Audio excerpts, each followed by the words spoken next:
मुच्यते। पूर्णस्य पूर्णमादाय पूर्णमेवावशिष्यते। ॐ शान्ति शान्ति शान्तिः। ॐ शन्नो मित्रः शं वरुणः शन्नो भवत्वर्यमा शन्न इन्द्रो बृहस्पतिः शन्नो विष्णुरुक्रमः। नमो ब्रह्मणे नमस्ते वायो त्वमेव प्रत्यक्षं ब्रह्मासि त्वमेव प्रत्यक्षं ब्रह्म वदिष्यामि ऋतं वदिष्यामि सत्यं वदिष्यामि तन्माम् अवतु तद्वक्तारमवतु अवतु माम् अवतु वक्तारम् अवतु वक्तारम्। ॐ शान्ति शान्ति शान्तिः। ॐ भद्रं कर्णेभिः शृणुयाम देवाः भद्रं पश्येमाक्षभिर्यजत्राः स्थिरैरङ्गैस्तुष्ट्वागुंसस्तनूभिः व्यशेम देवहितं यदायुः। स्वस्ति न इन्द्रो वृद्धश्रवाः स्वस्ति नः पूषा विश्ववेदाः स्वस्ति नस्तार्क्ष्यो अरिष्टनेमिः स्वस्ति नो बृहस्पतिर्दधातु। ॐ शान्ति शान्ति शान्तिः। ॐ सहना भवतु सहनौ भुनक्तु सह वीर्यं करवावहै तेजस्विनावधीतमस्तु मा विद्विषावहै। ॐ शान्ति शान्ति शान्तिः।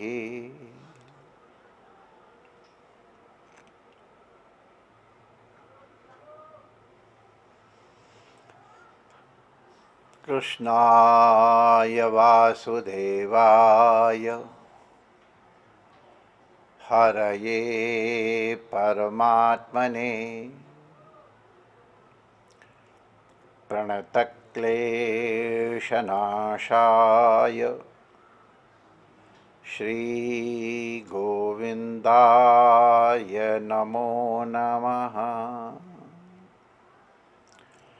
ठाकुर हमरे रमण बिहारी हम हैं रमण बिहारी के।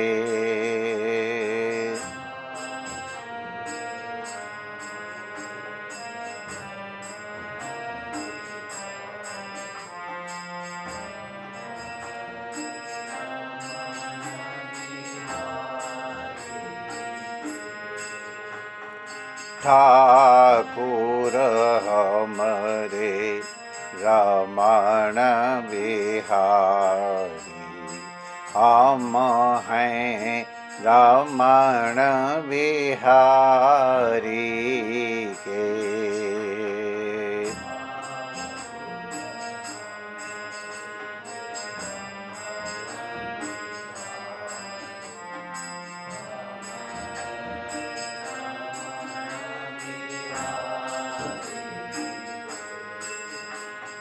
ठाकुर हमरे अवध बिहारी अवध बिहारी के।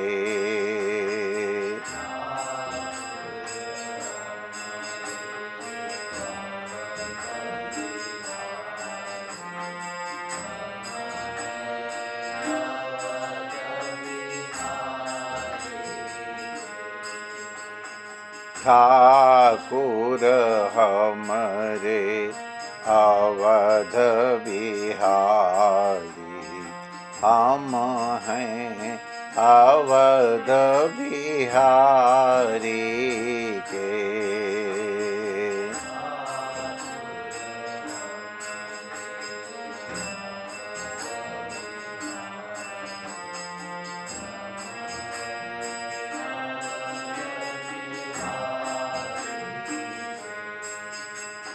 ठाकुर हमरे भोले बाबा, हम हैं भोले बाबा के।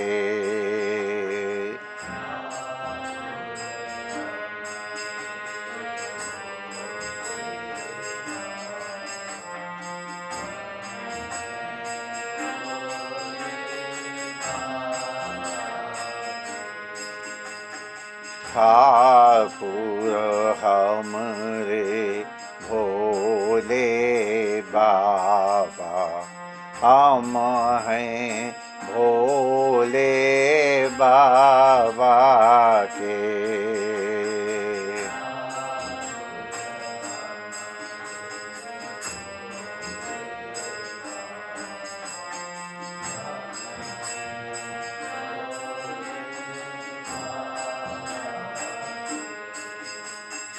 ठाकुर हमारी माता रानी, हम हैं माता रानी के।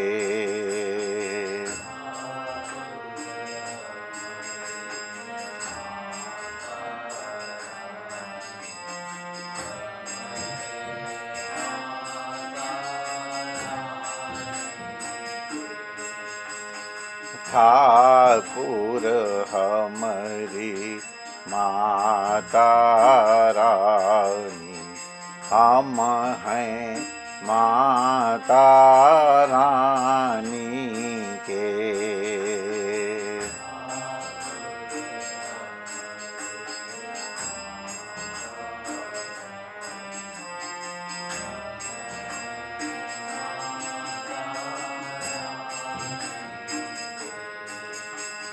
ठाकुर हमरे हनुमान दादा, हम हैं हनुमान दादा के।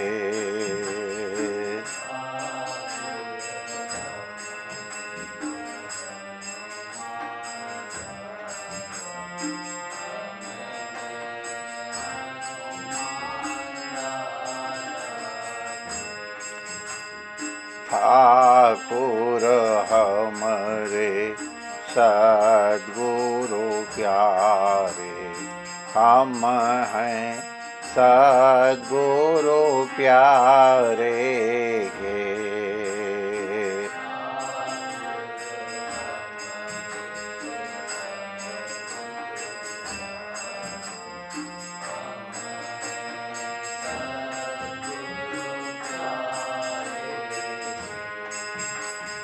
ठाकुर हमरे सद्गुरु प्यारे, हम हैं सद्गुरु प्यारे के।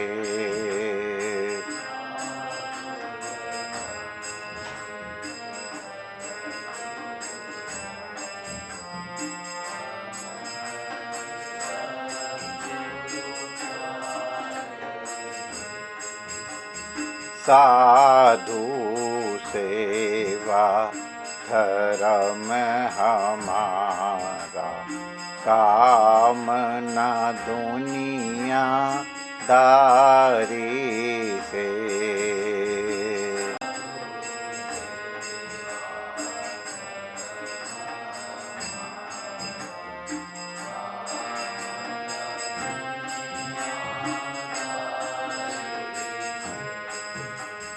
साधु सेवा धर्म हमारा, काम न दुनिया दारी से।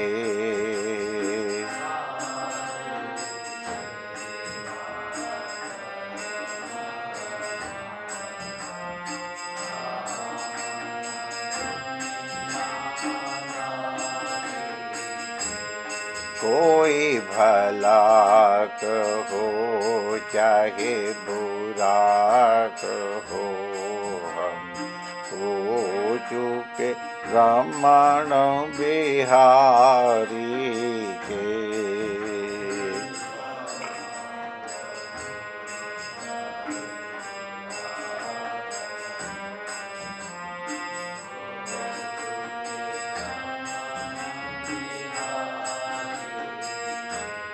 कोई भला कहो चाहे बुरा कहो, हम हो चुके रमण बिहारी के।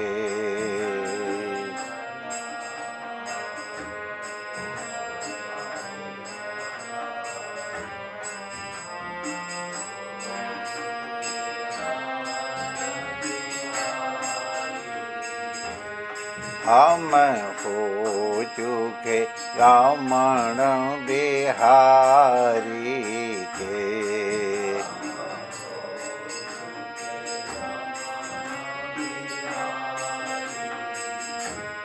हम हो चुके अवध बिहारी के।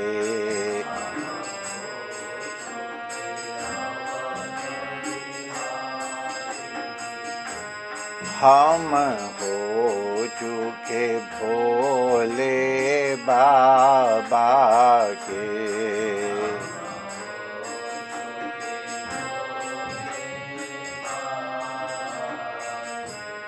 हम हो चुके माता रानी के।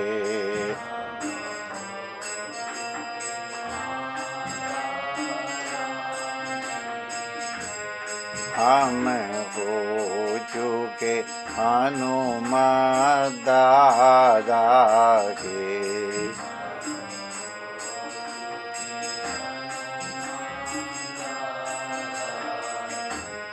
हम हो चुके सद्गुरु प्यारे के।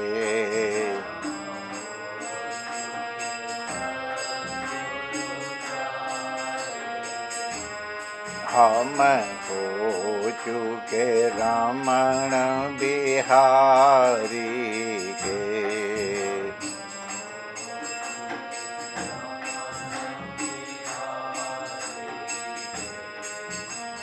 ठाकुर हमरे रमण बिहारी, हम हैं रमण बिहारी के।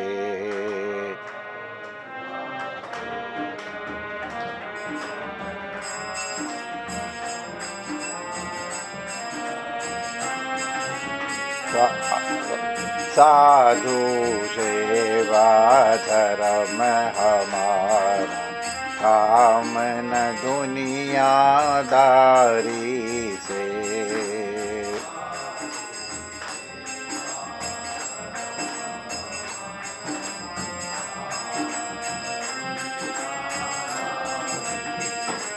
कोई भला कहो चाहे बुरा कहो, हो चुके रमण बिहारी के।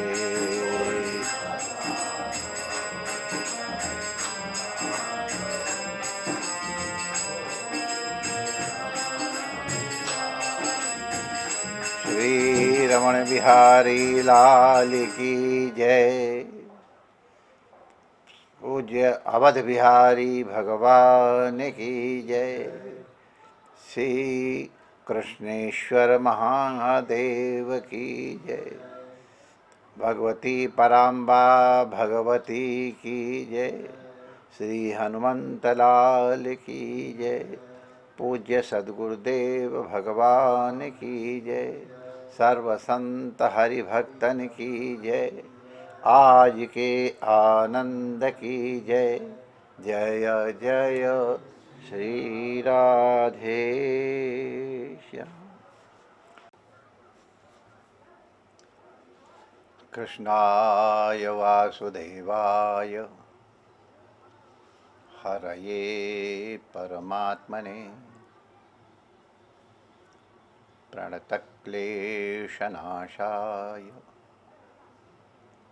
श्रीगोविन्दाय नमो नमः।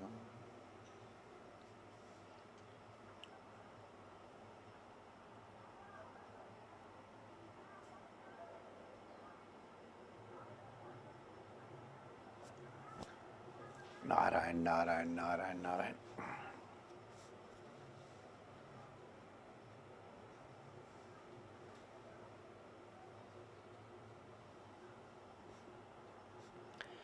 यर्यब्जनाभचरणै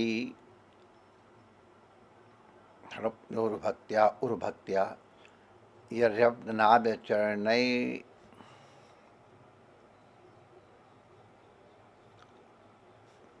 यर्यब्जनाभचरणैर्षयोर्भक्त्या चेतो मलान विधमेद गुण कर्म जानी तस्मिन् विशुद्ध उपलभ्यत आत्मतत्वं साक्षात् यथामरदृशोः सवित्री प्रकाशः।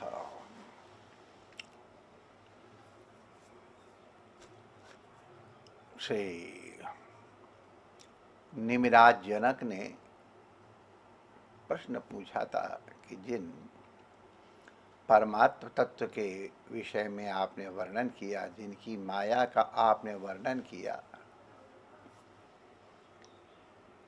ऐसे नारायण रूपी जो परब्रह्म है उनका स्वरूप क्या है और उनका ज्ञान कैसे होता है। तो उसी तरह से उसका वर्णन था। सत्वम रजस तमा इत त्रिवृत्त मेकमादो सूत्रम महानमित प्रवदंत जीवम ज्ञान क्रियार्थ फल रूप तयोरुशक्ति ब्रह्मैव भाति सदसच तयोः परम। परमात्मा का बताया कि जो कुछ भी सब दृश्यमान है, जो प्रतीत हो रहा है, जो नहीं प्रतीत हो रहा, उसके अतिरिक्त भी अगर कुछ है तो वही परमात्मा है।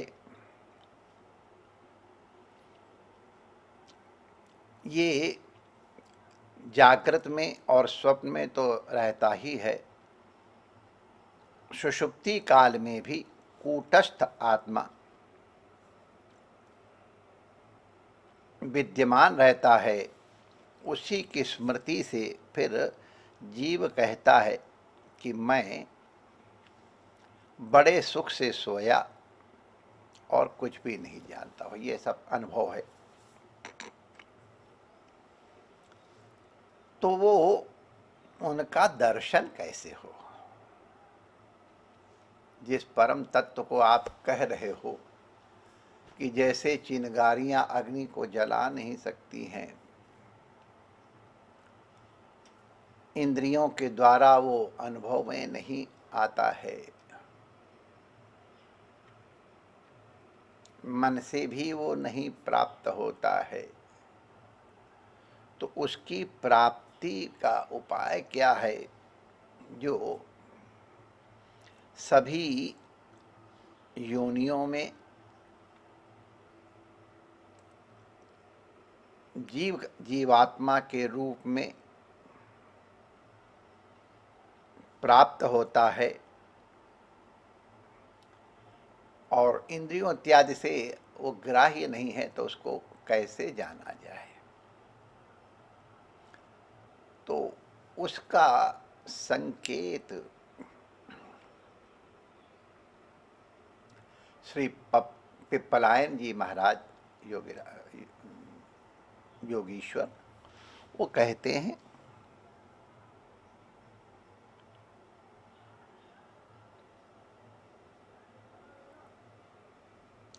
यर्यब्जनाभ चरणै क्षणयोरुभक्त्या चेतो मलानि विधमेत गुण कर्म जानी। अब जनाभ माने कमल नाभ, वही नारायण परमात्मा। उनकी चरणेषणा, उनके चरण की प्राप्ति की तीव्र अभिलाषा, वो चरणेषणा है।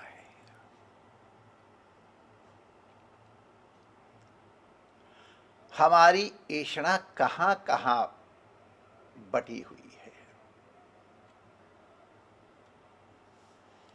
कभी हमारी ऐषणा धन में लगी है, मकान में लगी है, संपत्ति में लगी है,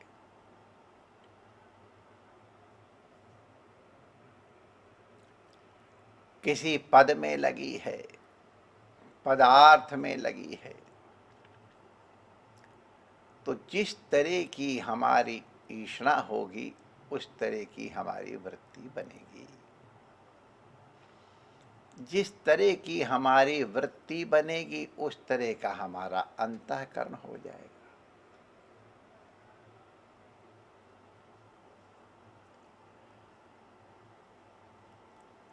किसी किसी को बड़ी कीर्ति की इच्छा होती है कि मेरा बड़ा नाम हो जाए, मैं सबसे बड़ा सेठ गिना जाऊं, मैं सबसे बड़ा पहलवान गिना जाऊं, मैं सबसे बड़ा नेता बना गिना जाऊं, मैं सबसे बड़ा अभिनेता गिना जाऊं। तो इस तरह की इच्छाओं में आदमी की वृत्ति लगी होती है। हमारी संतान ऐसी हो, हमारी परंपरा ऐसी हो, हमारे शिष्य ऐसे हों, ये ईर्ष्या रहती है। देखो, एक चीज हम लोग समझ लें,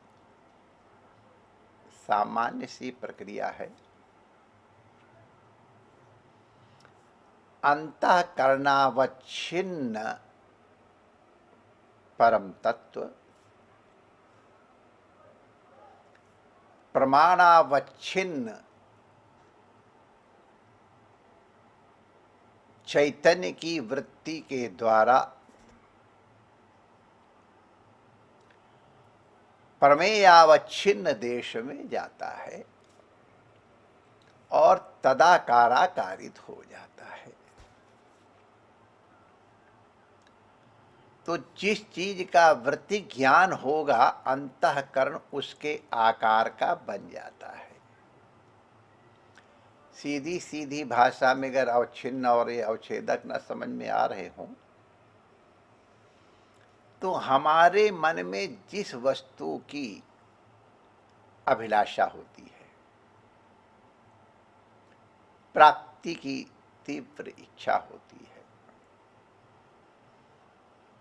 तो वो हमारा जीवात्मा अंतःकरण के रूप में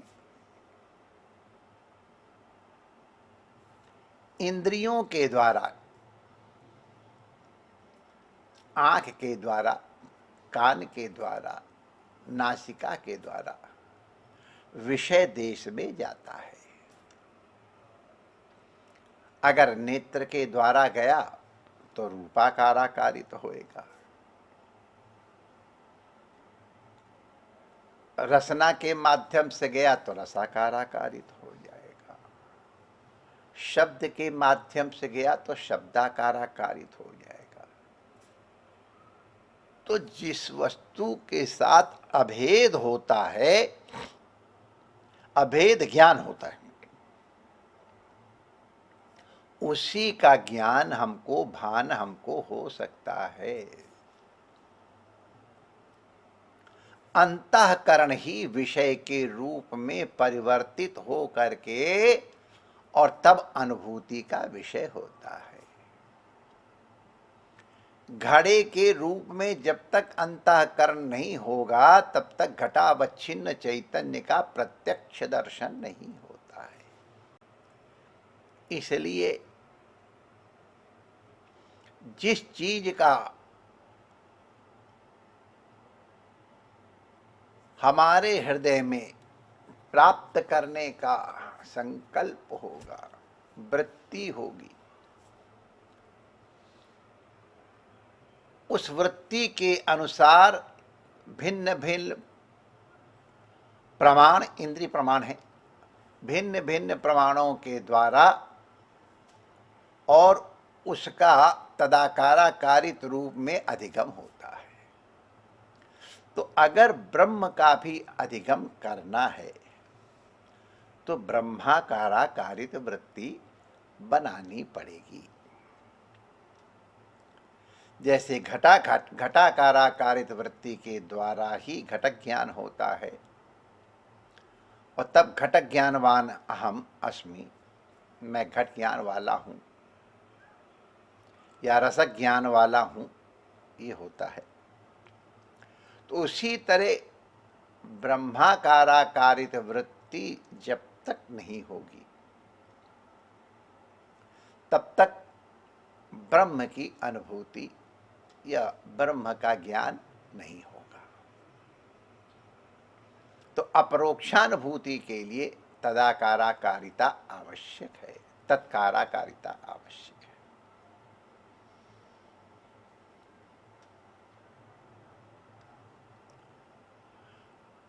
ये ब्रह्म की प्राप्ति में जिसकी अभी हम लोग इन श्लोकों में चर्चा सुने हैं,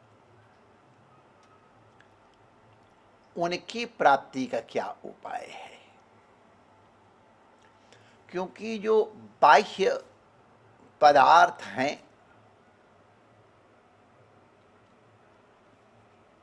जो त्रिगुणमय पदार्थ हैं, ऐसे पदार्थों का तो वृत्ति ज्ञान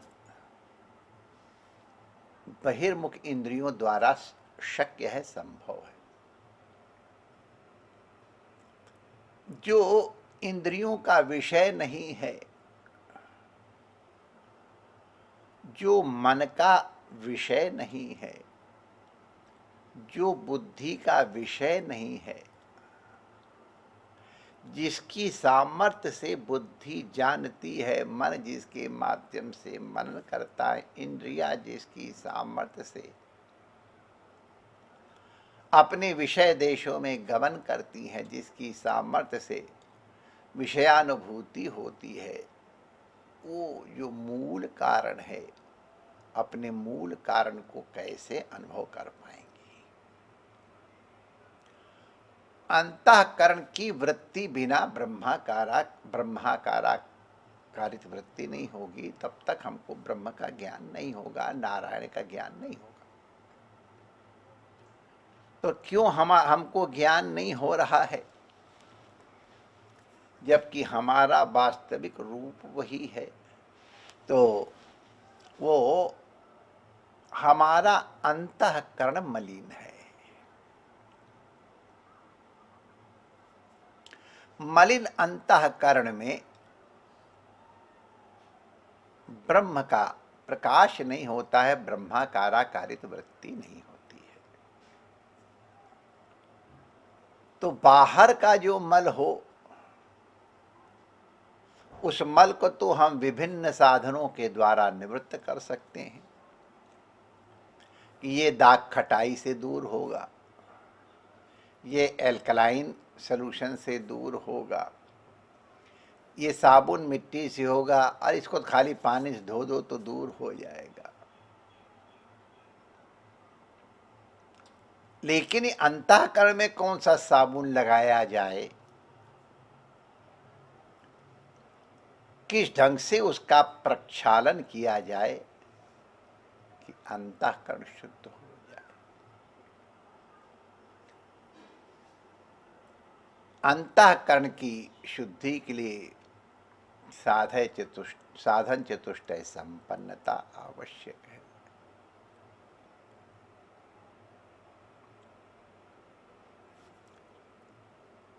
मल और विक्षेप का निवारण होना आवश्यक है।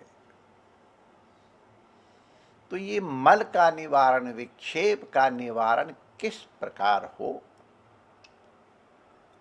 अत्यंत अनुभवी योगिराज श्री पिप्पलायन, चूंकि ये भागवत शास्त्र है, इसलिए भागवत शास्त्रानुसार, भागवत परंपरानुसार अंतःकरण के शुद्ध करने का उपाय बता रहे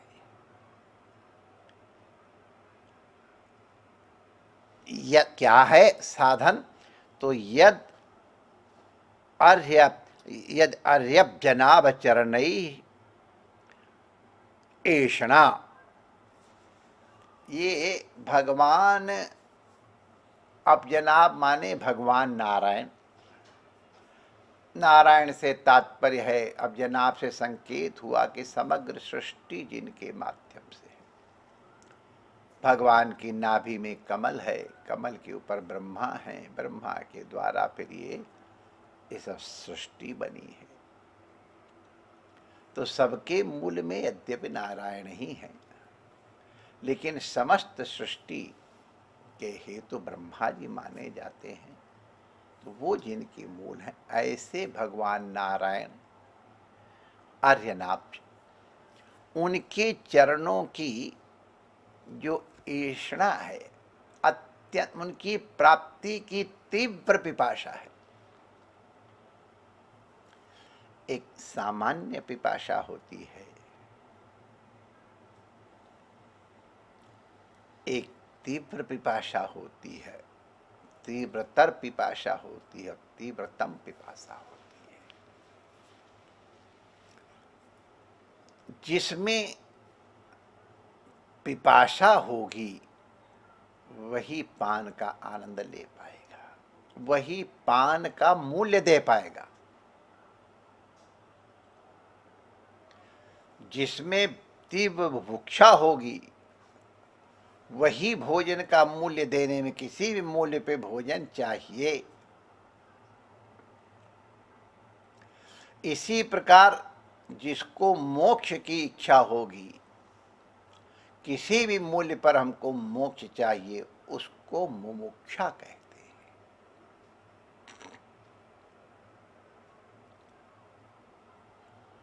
हमको स्मरण है, हम जब काशी में रहा करते थे तो तूफान मेल से, उस समय इतनी गाड़ियां नहीं थी, तो तूफान मेल सबसे उत्तम गाड़ी थी। यहाँ से आगरा तक तो बड़े तमाशे से चलती, लेकिन उसके बाद फिर धड़ाधड़ चलती थी। हम मुगलसराय उतरते थे और वहाँ से वाराणसी चले जाते थे। वाराणसी और मुगलसराय हम एक तरह से मोहल्ला ही मोहल्ला है, ये तेपो गंगा पार है। तो गर्मी के दिन गुरु पूर्णिमा के बाद हम वापस जा रहे थे, तो तूफान मेल को लाइन क्लियर नहीं मिला, क्योंकि कोई एक ट्रेन लेट हो गई थी,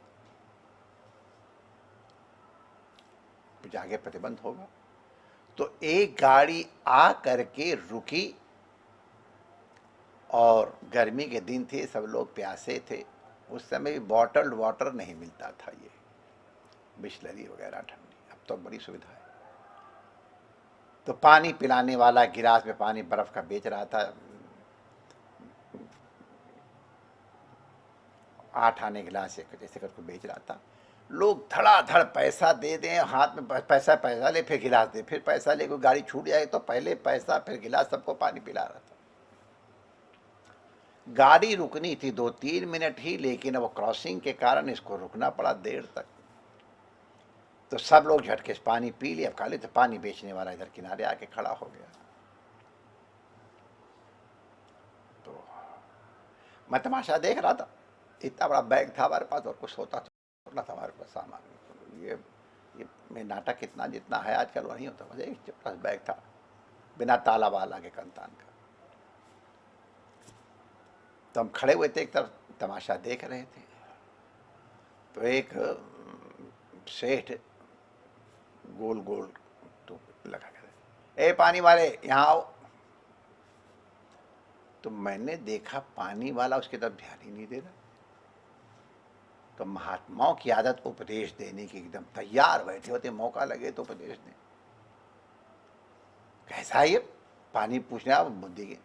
तो जब बुलाया तो 2-3 बार, ए पानी वाले, तो आया, गया, पानी का गिलास कितने का है? तो उसने कहा 8 आने के बेच रहा हूँ, 4 आने में दोगे? तो वापस लौट करके चलाया, उसको उत्तर तक नहीं दिया सेठ को। गाड़ी चली गई, हमारी रेलगाड़ी आने वाली थी। तो मैंने उससे सोचा ये कैसा व्यापारी है। ग्राहक तो परमात्मा होता है, उसका आदर करना चाहिए, उससे तमीज से बातें करनी चाहिए, उसको ढंग से बताना चाहिए। तो हमने बोला, ए बेटा इधर आओ। जी महाराज जी, हाँ महाराज जी पानी पिलाऊंगा आपको, मैं गिलास धो के लाता हूँ। अरे मैंने कहा पानी हमको नहीं पीना। अच्छा बार फिर क्या है? हम तो उपदेश देने को तैयार बैठे थे। तुम कैसे व्यापारी हो? वो सेठ तुमसे पानी के लिए बुलाया, तुम गए ही नहीं, जबरदस्ती गए। और जब वहाँ गए उसने दाम पूछे 8 आने, तो उसने कहा 4 आने में दोगे? तो तुम चुपचाप चले आए, उससे बात तक नहीं की। ऐसे किया जाता कहीं? उसको उत्तर देना था, नहीं साहब हम तो 8 आने में देंगे, 4 आने में नहीं देंगे। तो कहता महाराज जी मैं बताऊं, आपकी बात सिर माथे, हमको ऐसे ही करना चाहिए। लेकिन महाराज जी उसको प्यास नहीं लगी थी, वो हमारा टाइम वेस्ट कर रहा था, उसको टाइम बिताना था। जिसको प्यास लगी होती है वो कितने भी कीमत का पानी हो, पहले पानी पिएगा, पैसा देगा तब। वो तो हमारा समय नष्ट कर रहा था, खाली बैठा था, कुछ और काम मिला था, ए पानी वाले यहाँ आओ। अरे मैंने कहा भैया तू तो मेरा गुरु हुआ, मैं तुझे उपदेश देने जा रहा, तूने मुझे उपदेश दे दिया। मैं जिंदगी भर इसको गांठ बांध के रखूंगा। आज 40-50 साल हो गए हमको, वो अब तक पानी वाला याद है। बिजली खंभे के पास हम खड़े थे वो याद है, और गिलास में ऐसे लेके खड़ा हुआ था वो हमको याद है। ट्रेन के वो काली टोपी, गोल गोल ऐसी टोपी थी वैसी वाली, वो याद है। भूले नहीं, संस्कार हैं। जिसको प्यास लगी होती है वो पानी का मूल्य नहीं करता है, उसको तो पानी चाहिए। और जो भाव ताव कर रहा है इसके बारे में उसको प्यास नहीं लगी है, तीव्र पिपाशा आवश्यक है। जब तीव्र पिपाशा होगी तब अन्य जितनी इच्छाएं हैं वो दब जाएंगी।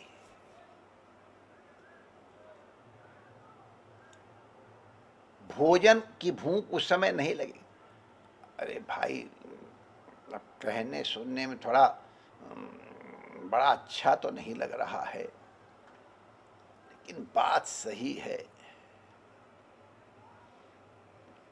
जब 1 या 2 लगी होए और तब चाहे कितना इंपॉर्टेंट गेस्ट आ जाए, चाहे कितना इंपॉर्टेंट फोन आ जाए, कोई रुकेगा? पहले जाके उसको अटेंड करेगा। इस तरह की तीव्र पिपाशा आवश्यक है। तो जिसमें इस तरह की पिपाशा होगी, ऐषणा होगी, ऐसी तीव्र ऐषणा से अन्य जो 3 प्रकार की ऐषणाएं मानी जाती हैं हमारे शास्त्रों में, अत्यंत अभीष्ट वस्तुओं की प्राप्ति की जो इच्छा है, ऐषणा है, उसको 3 भागों में बांट दिया है। एक पुत्रेषणा को सुतेषणा कहो, एक वित्तेषणा कहो, और एक लोक ऐषणा कहो। हमारा संसार में नाम हो जाए, ये लोक ऐषणा। हमें अमुक वस्तु की प्राप्ति हो जाए, वो वित्तेषणा है। वित्तेषणा भी बड़ी सूक्ष्म होती है माय डियर। लोकेशना भी बड़ी सूक्ष्म होती है, सुतेषणा भी बड़ी सूक्ष्म होती है। मोटा मोटा तो सबको दिखाई पड़ता है, ऊपर ऊपर से त्याग किए जाने पर अगर अंदर से ऐषणा पूरी तरह नष्ट नहीं हुई तो वो तमाशा दिखाती है। ऋषिकेश में झाड़ी है, अब तो झाड़ी में भवन बन गए, एयर कंडीशन। हम उस समय की बात कर रहे हैं जब खाली शीशम के पेड़ ही लगे थे और वहीं पे हम लोग गंगा के किनारे रहते थे। अवधूत जी रहते थे तो एक आध बन गए थे कमरे में, बाकी तो कोई चीज रखते नहीं थे। वहां पैसा नहीं रखा जाता था। तो पैसा रखने वाले को बहुत अच्छा नहीं, तो उनको ऊंचा साधु माना जाता था। काली कमली वाले के अन्य क्षेत्र में अगर पता चले कि अवधूत बाड़ा से आए या वो झाड़ी वाले महात्मा, तो उनको पहले अलग से बुला के भिक्षा दे देते थे, ये त्यागी महात्मा। अब ये भी एक अहंकार ही तो था, लेकिन ठीक है, था, अच्छा था। तो एक महात्मा गंगा किनारे बैठे ध्यान कर रहे थे। अब कोई सज्जन, ये सच्ची घटना है, हम संतों के नाम से इसलिए कह देते हैं कि औरों के नाम से कहेंगे तो किसी को चोट लग जाएगी। साधु साधु तो हम लोग आपस में सिलट लेंगे, कोई बात नहीं, लेकिन है उधर भी, हम उसका वर्णन नहीं कर रहे हैं और हमको मालूम भी है, लेकिन वर्णन नहीं कर रहे हैं। कभी कभी रोक लेना चाहिए। तो महात्मा ध्यान करने के लिए बैठे हुए थे, एकदम से निर्विकार ध्यान कर। अब कोई व्यक्ति आया, उसने प्रणाम किया होगा और प्रणाम करके उसने कुछ नोट वहां धर दिए, थोड़े होंगे, महात्मा को पता ही नहीं।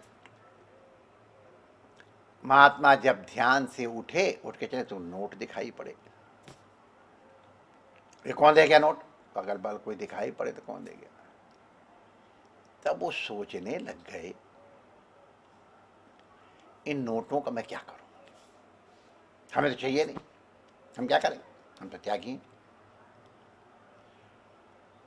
इनका क्या करें? हमारे संतों को थोड़ा तेल चाहिए, साबुन चाहिए, सबको तेल मंगवा करके और साबुन मंगवा के दे दो, बांट दो। रुपए तो ज्यादा लग रहे हैं, छाता आ जाएंगे, छाता जिनके पास नहीं उनको दे दूं कि जोड़े दे दूं? तो वो अवधूत जी के पास आए, एक संत थे वो, उनके पास, महाराज जी मेरे को तो रुपए की आवश्यकता है नहीं, आप जानते मैं छूता भी नहीं हूं, रखता भी नहीं, लेकिन कोई वहां मैं बैठा ध्यान का रुपए चढ़ा गया है। अब मैं ये सोच रहा हूं कि क्या करूं, उनका संतों के लिए कुछ तेल साबुन ले दूं कि जूता ले दूं कि छाता ले दूं, या जो आप कहो पुस्तकें ले दूं सबको पढ़ने के लिए, विचार सागर, विचार चंद्रोदय, यही ज़्यादातर चलता था। बड़े लोग तो फिर वृत्ति प्रभाकर पढ़ते थे या तत्वानुसंधान पढ़ते, लेकिन सामान्यतः चतुर विचार सागर तक, और विचार सागर तक पढ़ लिया तो अच्छा। तो वो संत कहते हैं, ए महात्मा तुम्हारी अभी ईष्णा दूर नहीं हुई, तुम्हें पैसे का अभिमान दिखाई पड़ता है, इससे ये हो सकता है। ये बाहर पड़ा हुआ धन तो तुमको इतना नचा रहा है, साबुन तेल और छाता और जूता और न जाने किताबों में कहां कहां ले जा रहा है। वहां गोबर पड़ा है, गोबर उठा के उस पर डालो, उठा के गंगा जी में फेंक आओ, कहां तुम चक्कर में पड़ गए? संत को लगा, वाह हमको भी तब से वो बात याद है। बाहर से छोड़ देने का नाम ऐसा त्याग नहीं है, अंदर से उसका महत्व छूट जाए, ये ऐसा त्याग है। सब लोष्टा सब कांचना, पत्थर पड़ा हुआ है, पीला टुकड़ा पड़ा है, सफेद टुकड़ा पड़ा है, कोई चमकीला पाषाण पड़ा है, चूल्हे भाड़ में, या हमको क्या। अरे कुत्ता तक तो सूंघता नहीं उसको यार, आदमी मार उसके पीछे। अब मैं क्या कहूँ, कुत्ता नहीं सूंघता उसको, मैं कहो तो कुछ और ही कर दे। तो कुत्ते के मन में ईर्ष्या नहीं है, रोटी की ईर्ष्या है, वो तो उसकी बात है। तो हमारे मन की ईर्ष्या बाधिका है। उन ईष्णाओं के कारण वृत्ति होती, वृत्ति के कारण विषयाकाराकारित वृत्ति हो जाने के कारण अंतःकरण मलिनता आती है, चंचलता आती है, स्थैर्य का अभाव हो जाता है, इसलिए ब्रह्म का साक्षात अनुभव नहीं हो पाता है। ये दोष है। इसलिए अंतःकरण को समाहित करने के लिए वित्त ऐषणा केवल बाहर से नहीं, अंदर से भी। सुतेषणा संतान की इच्छा। अब उस इच्छा के मतलब आप और सब समझ लें क्या क्या चीजें। तो सुतेषणा, वित्तेषणा, और सबसे बड़ी गड़बड़ है लोकेषणा।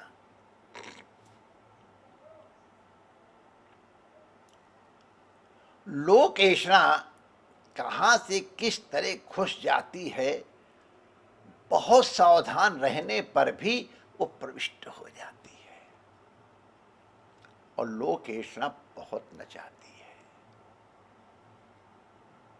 लोकेषणा के कारण लोग न जाने कैसे कैसे झंझट में पड़ते हैं, कितना महंगा मूल्य देना पड़ता है इस लोकेषणा के लिए, बड़ी मुश्किल से छूटती है। लेकिन जब तक लोकेषणा भी नहीं छूटेगी तब तक इससे व्युत्थित नहीं हो सकते हैं, तब तक परमात्मा की अनुभूति नहीं हो पाती है। तो इसलिए भगवान के अब जनाब चरण की जो ईष्णा है, माने प्राप्ति की अत्यंत तीव्र अभिलाषा है, उसी को कहेंगे उर्भक्त्या। वही भक्ति है। भगवान हमको किसी भी कीमत पे प्राप्त हो, उसके लिए हम कुछ भी मूल्य देने को तैयार हैं। वित्त नहीं चाहिए, सुत नहीं चाहिए, लोक नहीं चाहिए, केवल भगवान के चरण कमल चाहिए और कुछ नहीं चाहिए। इसको तीव्र भक्ति कहते हैं। तो ये तीव्र भक्ति जिसके अंतःकरण में उत्पन्न हो गई, तो गुण कर्म जानी चेतो मलानी विध में। वाह वाह वाह वाह। कहते हैं कि जैसे अग्नि में सब चीजें जल जाती हैं, पिघल करके नाम रूप मिटा देती हैं, उसी प्रकार चेतो मलानी, अंतःकरण के जितने भी मल हैं, ये सबके सब मल विध में माने जला दे। जो गुणों के कारण, तीनों प्रकार के गुण, उनके कारण, कर्मों के कारण, पुण्य भी बाधक हैं और पाप भी बाधक हैं, क्योंकि ये सबके सब भोग प्रदान करने वाले हैं। तो इसके जितने भी गुणों के कारण जो मल है, सत्वगुण, रजोगुण, तमोगुण या अन्य सब, उनके कारण जो मल उत्पन्न हुए हैं, यह कर्म जनित, जिसको कार्म मल कहते हैं। कर्मों के द्वारा हमारे शैव दर्शन में एक आणव मल होता है और एक कार्म मल होता है। आणव मल के कारण हम जो यद्यप शिव हैं, स्वयंभू हैं, लेकिन अपने को अणु माने जीव समझ गए हैं। ये आणव मल के कारण हमको जो अणु माने लघु माने जीव बना देता है, वो आणव मल है। इस आणव मल के रहने पे जब जीवत्व का आधान हो जाता है तो फिर कार्मल उत्पन्न हो जाता है और उन फलों को भोगने के लिए 84 योनि में भटकना पड़ता है। तो ये जितने भी प्रकार के मल हैं, चाहे गुणकृत हैं चाहे कर्मकृत हैं, इनको जलाने का सबसे बढ़िया उपाय है पद्मनाभ भगवान के चरणों की प्राप्ति की तीव्र अभिलाषा रूप भक्ति। भक्ति के द्वारा इन सब का नाश हो जाता है, धुआं हो जाता है, जैसे अग्नि में जल करके वस्तुएं विनष्ट हो जाती है। तो फिर क्या होता है? तो फिर तस्मिन् विशुद्ध उपलभ्यते आत्म तत्वम, साक्षात। बाबा, जैसे ही अंतःकरण के गुणजन्य कर्मजन्य मल निवृत्त हुए, अंतःकरण स्वच्छ हो गया। अंतःकरण के स्वच्छ होते ही तस्मिन् विशुद्ध अंतःकरण, उस विशुद्ध अंतःकरण में आत्म तत्वम उपलभ्यते। उपलभ्यते माने स्वयं प्राप्त होता है।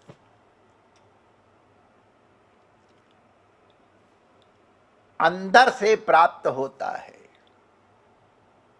बाहर से नहीं। तो साक्षात जो आत्म तत्व है, अपना स्वरूप है, जिसको अभी हम लोगों ने नारायण रूप में समझा है,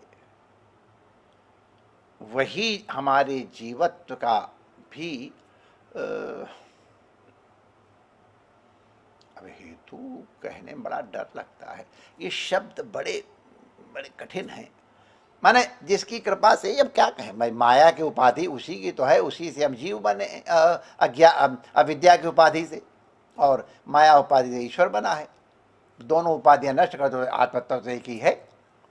इसको सावधान होकर तब समझ में आएगा आपको कि आत्म तत्वम उपलभ्यते। उनकी माया उपाधि निवृत्त हो जाती है, हमारी अविद्या उपाधि निवृत्त हो जाती है, और आत्म तत्व का साक्षात्कार हो जाता है। उदाहरण देते हैं, यथामल दृशो हो सवित्री प्रकाश। अमल दृशो हो,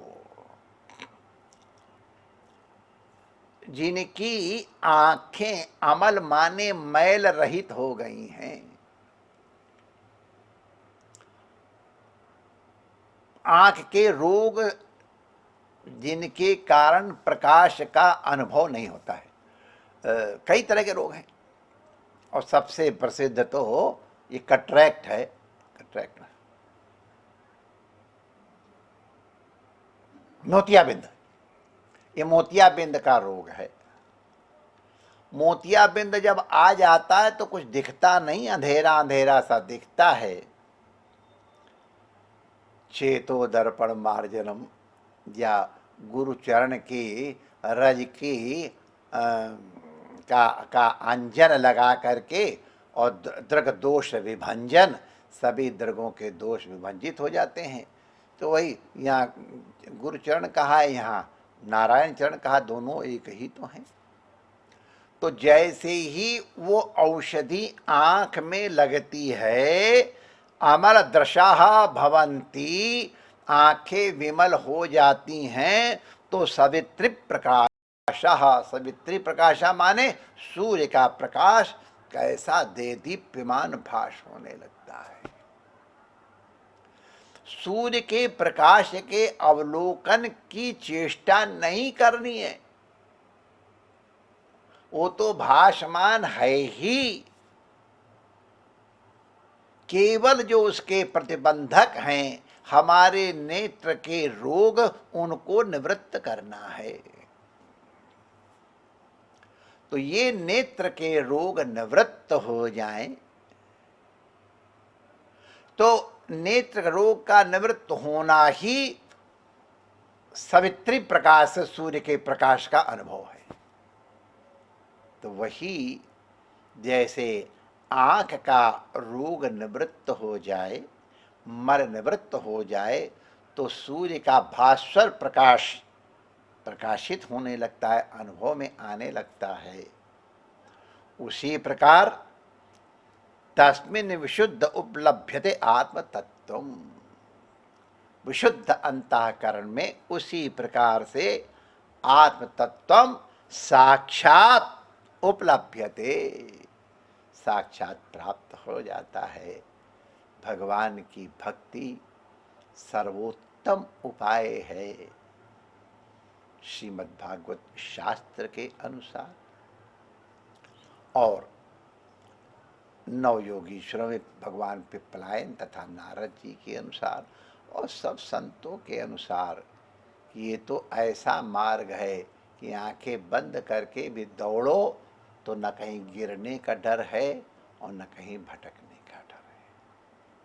तो नारायण की, भगवान के चरण कमलों की तीव्र भक्ति के द्वारा अपने अंतःकरण को विमल करके नारायण रूप परम तत्व का साक्षात किया जाए, करने की चेष्टा की जाए और गुरु कृपा और ईश्वर कृपा से उपलब्ध हो, इसी कामना के साथ अपनी वाणी को विराम देते हैं। जय श्री कृष्ण। ओम पूर्णमदः पूर्णमिदं पूर्णात् पूर्णमुदच्यते पूर्णस्य पूर्णमादाय पूर्णमेवावशिष्यते। ओम शांति शांति शांति। जय श्री कृष्ण।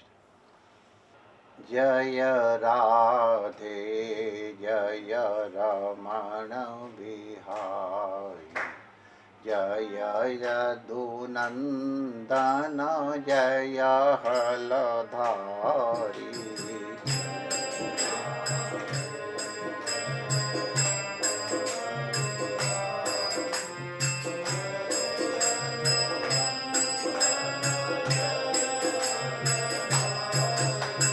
जय राधे जय रमण बिहारी, जय नंदन जय हलधारी।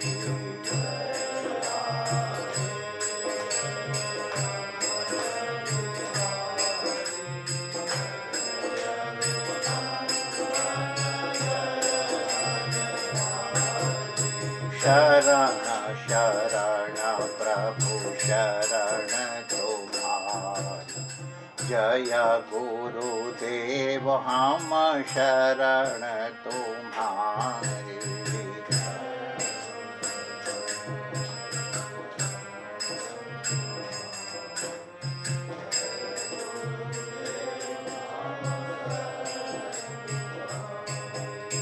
जय राधे जय रमण बिहारी, जय यदुनंदन जय हलधारी।